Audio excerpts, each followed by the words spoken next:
Alors, les autorités coutumières ont donc élaboré une charte du peuple kanak. Quelle portée faut-il donner à ce geste, Oscar Temarou? Oui, je voudrais tout d'abord dire que au congrès de Yengen en 1985, nous en avions parlé.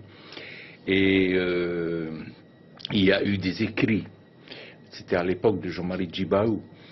Et cette charte ne fait que confirmer la vision politique des Kanaks vis-à-vis de leur pays et vis-à-vis également des pays qui les entourent et vis-à-vis surtout de ceux qui ont décidé de vivre en Nouvelle-Calédonie. Je pense que c'est un document que tout le monde devrait se l'approprier et comprendre également la vision et l'esprit du peuple kanak. Et j'espère que l'État, en tant que pays démocratique, jettera un coup d'œil, je dirais, favorable à cette charte écrite aujourd'hui par ceux qui ont la charge du FLNKS. Alors, les provinciales, l'enjeu est important. Pensez-vous que les indépendantistes ont leur chance dans cette élection?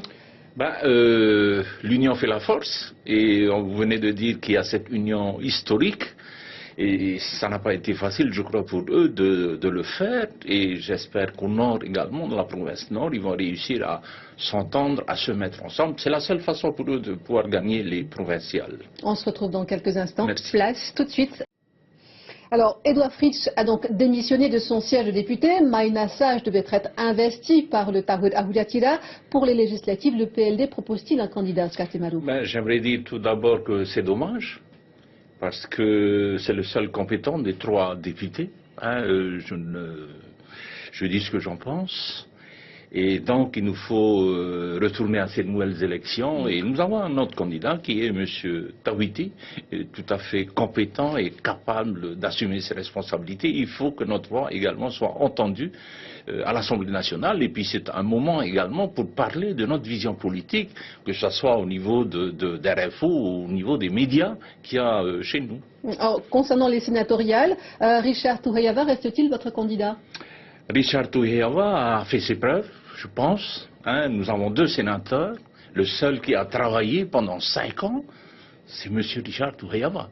Et je pense que je fais un appel à tous les élus, aux gens électeurs de notre pays, de lui faire confiance à nouveau, parce qu'on ne peut pas comparer le travail qu'il a fait, lui, et de l'autre sénateur qui n'a rien foutu pendant 5 ans et qui a continué à être payé par la nation. Je ne sais pas comment, au niveau de la France, on gère le budget du Sénat. C'est pas possible de continuer à payer quelqu'un qui n'a jamais mis ses pieds au Sénat pendant 5 ans.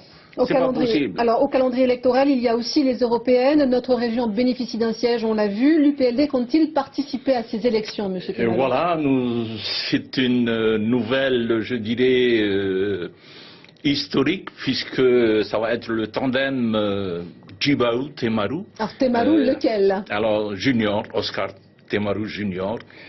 C'est un garçon qui est dans les rouages de la politique, qui connaît bien le fonctionnement des institutions de notre pays, qui a rencontré tous les chefs d'État de la région du Pacifique, la Chine également. Il m'est arrivé d'être avec lui pour rencontrer Nicolas Sarkozy quand il était président de la République. Et puis bon, c'est un garçon qui a fait également les universités, des études en Amérique. Alors, on l'a vu dans l'hebdo, vous appelez votre population à venir régler ses factures. C'est un discours dont on n'a pas l'habitude de votre part. Est-ce que le nouveau Code général des communes vous oblige à avoir ce discours vis-à-vis de vos administrés? Tout à fait, tout à fait. Nous devons prévoir un budget annexe, ce qui concerne la gestion de l'eau et également la gestion des ordures ménagères. Et donc, il faut absolument trouver l'équilibre. Il y a eu des retards, il y a eu aussi un problème de fonctionnement, il faut le dire. Nous avions l'habitude de tirer des rôles tous les ans parce que la population payait au forfait. Et ensuite, nous sommes passés au compteur, donc les releveurs vont sur le terrain pour relever. Il y a des problèmes techniques et tout ça, ça a provoqué certains retards. Mais je fais appel à je dirais, au civisme de notre population et au sens des responsabilités. Nous devons, je l'ai dit au cours de plusieurs réunions, nous devons être les premiers acteurs du développement de notre commune et de notre pays. Alors parlons de développement. Le plan de relance présenté il y a une semaine par le gouvernement ne vous plaît pas trop, mais y a-t-il parmi les relances, les 50 mesures de cette relance, quelques-unes qui vont dans votre sens? Le tourisme je dirais, c'est le moteur du développement économique de notre pays. Et je dis que ça doit commencer par l'éducation. Qu'est-ce qu'on fait quel est le contenu pédagogique concernant relatif au développement du tourisme dans notre pays? Louis Hauloret a été clair le week-end dernier. Il s'agit essentiellement de relance économique. Alors l'éducation, je ne pense pas qu'il figure dans ce volet-là. Tout est lié. À chaque fois que nous nous réunissons au Conseil des ministres, je le dis à tous les ministres qu'il doit y avoir une synergie entre tous les ministères. Le touriste qui veut venir chez nous, il veut savoir s'il y a un hôpital, ou s'il est bien soigné, s'il est malade, est-ce qu'il y a de bonnes routes, est-ce qu'il y a des moyens de transport. Vous voyez que tout est lié. Oui, mais est-ce que l'éducation a participé à la relance économique? Ça doit commencer par l'éducation.